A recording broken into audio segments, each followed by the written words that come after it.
Bonjour, bonsoir la famille de Kelly Joyce TV, ça dépend ya R Kolanda biso na banda kuna bino. Vraiment merci na abonné na biso, merci na bino bat bo s'abonner déjà na Kelly Joyce TV na YouTube, na bino bat bo s'abonner déjà na Kelly Joyce TV na page na biso ya TikTok. Vraiment nzamba pambola bino azoni c'est la bino ya ebele. Lelo mama Joyce vraiment aye vraiment koloba mingi te na eko beng sa bandeko onan bo s'abonner na page na biso na TikTok te. Boya vraiment ko s'abonner ba live na biso vraiment ya ba prière et bandi na katia TikTok. Ezaka ka TikTok ya mama Joyce te tozana ba mama ebele o basangani vraiment pona lokumu nzambe pona ko salaka ba live vraiment pona ko bondela donc eza makambo ebele tozo sala ezeloko moko te ba prière eza wana eza na ba live musuto bano sala ba prière ba live musulo kwa lobby ezaki live e ba témoignage bato ebele vraiment ba témoignage ki eza na bato ebele vraiment bandima kateke nzamba salaka donc ba témoignage na biso tozo pesa esu bato makasi ba yeba ke nzamba salaka so aza na problème aya epa ya nzambe wana akopesa ya solution.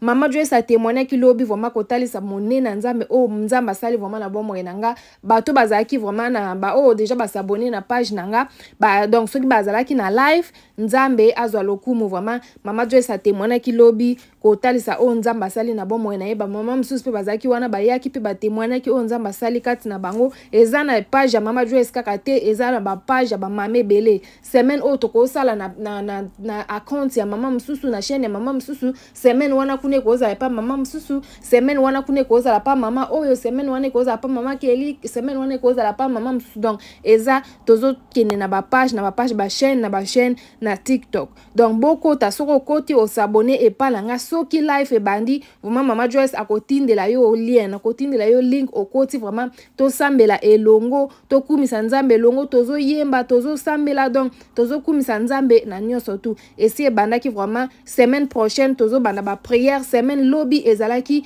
ba témoignage ko pesa oyo nzambe asali kati na bomo ya batu donc batu mususu baye ba nzambe na biso pe asalaka yo pena no s'abonner te yaka ko s'abonner vraiment ba conseil ezawana ba conseil mabala ezawana mateya ezawana donc lobby lelo tokozala pa mama na biso mususu ndeko oyo ko s'abonner lelo soki okoto s'abonner lelo otielinga ka commentaire ke from Facebook ou bien from YouTube na kotindela yo lien po batu na kotinda lien na TikTok na yebite so na kotinda lien na nini na batu ya Facebook na yebite mais soki okoti olobi kaka from YouTube bien from Facebook na kotindela yo lien okoti mbala moko to yo kamate ya vraiment oyo nzamba zo sala kati na batu to témoigner oza pe na témoignage okoti oza na problème pe opesi problème na yo baza wana donc toza wana tozo prier po na batu tozo bondela nzambe vraiment azo sala bokota babi to komi déjà na décembre tozo koma na décembre donc 2 mois etikali po to koma na décembre bandeko bonne année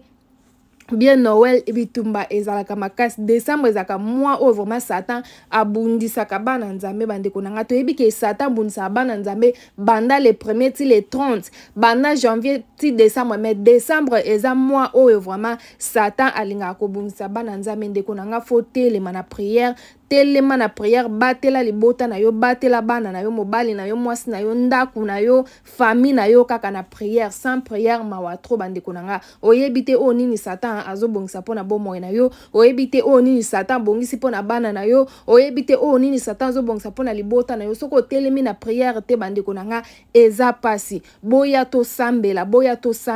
to kumisa nzambe to témoigner o nzamba zo sala na bomo na biso po nzambe asalaka na ye chaque jour donc nzambe asalaka mikolo nyonso surtout ezate ke to sangana o to sambela ke église moko to sangana te tozo sangala ba mama eza mama musa sambela na église mususu mama musa sambela na église mususu mama musa sambela koto mais to sangani biso nyonso surtout lokola corps ya Christ libota moko tozo kumisa ka nzambe tozo yembela ka nzambe tozo donc tozo témoigner kaka pona lokumu ya nzambe tozo te ya pe kaka pona lokumu ya nzambe biso nyonso surtout tozala ke église moko te mais to sangani pona lokumu ya nzambe donc tozo zalaka na chaîne moko te lelo toza na chaîne wana kuna lobby toza na chaîne wana kuna lobby kuna toza na chaîne wana kuna tozo kumisa ka nzambe yaka to kumisa nzambe nazo benga yo zala ready mwana nzambe azalaka prêt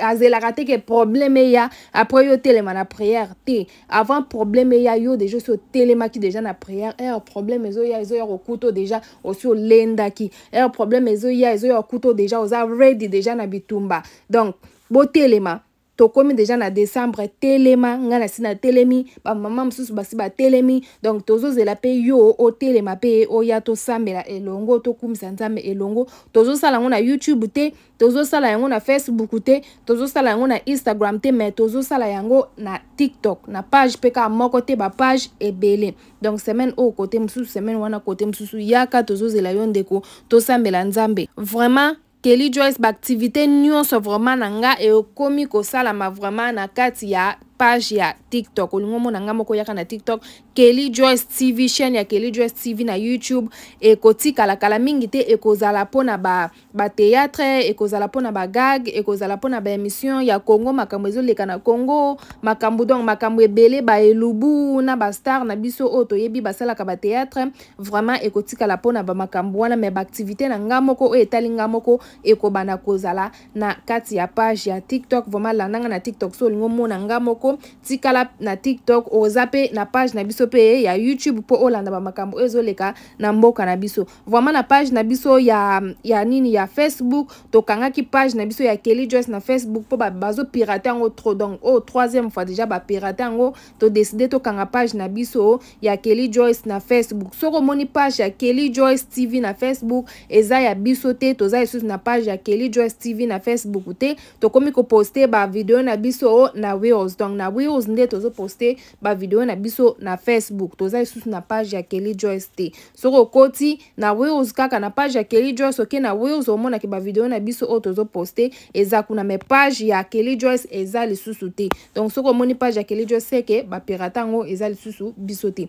ba activité nanga ekomi na TikTok nyonso lingo yoka yanga oyoka ba témoignage nanga makam nanga ba émission nanga nyonso ba musique ba biloko nyonso tu na page ya TikTok olaninga na TikTok makambo ya Congo ekobana koleka na page ya Kelly Joyce TV ba émission ba kosalela bato ba publicité ba makambo ebele donc ba théâtre ba gag wana etikali po na page ya YouTube Mama Joyce akobana vraiment kosala lisusu ba video penza na YouTube te po na sikoyo na kosala po nazela ba émission po ekota mais soki ba émission komi kokota ba théâtre komo okota ba gag komo okota makambo ebele komo okota na chaîne ya YouTube après mbala moko bomo na susu Mama Joyce te mbala moko na mauvais na TikTok mais siko naza vraiment ba activité na nga nyonso penza elongi na nga nyonso bongo mo nango na TikTok bolaninga na TikTok kote oyo nazotika yango po na makambo susu vraiment nzama apambola bino vraiment lobby bato o bakota ki vraiment na page ya TikTok ba pambola maki vraiment tozaki pa mama na biso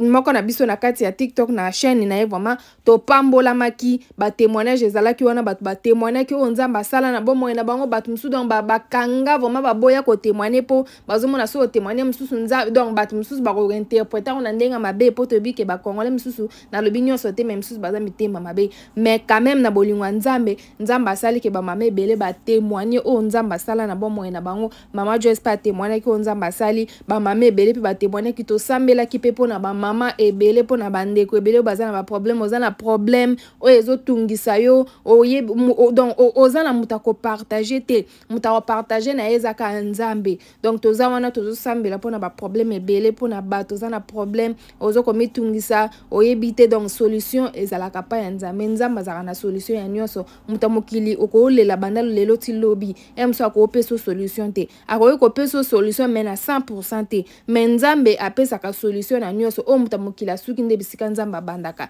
donc toza wana tozo sambela pona ba problème batu tozo sambela pona batu tozo sambela biso nyonso tu tozo kota na prière na mozindo tozo sambela nzambe donc yaka to sambela nzambe yaka vraiment nazo benga yo bandeko nanga boya lelo tozo bana na 16h30 tokozala epa ya mama na biso mususu soko koto ngo kota vraiment oye o s'abonner pa nanga otinelinga message comme ça